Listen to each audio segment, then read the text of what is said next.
وندخل بقى للمركز الثالث، هو نادي بيراميدز. نادي بيراميدز والله هو عمل صفقات حلوة. هو جاب 2 مصريين وثلاثة أجانب. الاتنين مصريين جاب محمد حمدي من نادي انبي إعارة، وناصر ماهر. وزي ما قلت لك قيمة صفقة الإعارة بتاعت صفقة ناصر ماهر ب67 مليون، وإعارة غير معلوم لحد دلوقتي رقمها كام. وجاب 3 أجانب: عودة الفخوري الأردني اللي جاي من نادي الحسين الرياضي، بيمتد بصفقة 700 ألف دولار. ثم حامد حمدان اللي جاي من نادي بتروجيت ب50 مليون جنيه.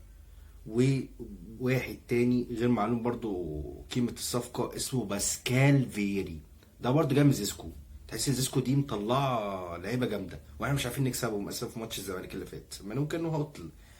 بس مع اللعيبة دي لسه ما لعبتش. باسكال فيري جاي من نادي زيسكو، غير معلوم قيمة الصفقة. والراحلين وهو عبد الرحمن مجدي، وطارق علاء، وعبد الرحمن جودة، ومحمود عبد العاطي دونجا، وبلاتي توريه. في 3 اللي هو عبد الرحمن مجدي وعبد الرحمن جودة ومحمد عبد العاطي دونجا، دول راحوا نادي الاتحاد. بلاتي توريه راح للاهلي الطرابلس. طب فاضلش غير طارق علاء هو راح لنادي زد.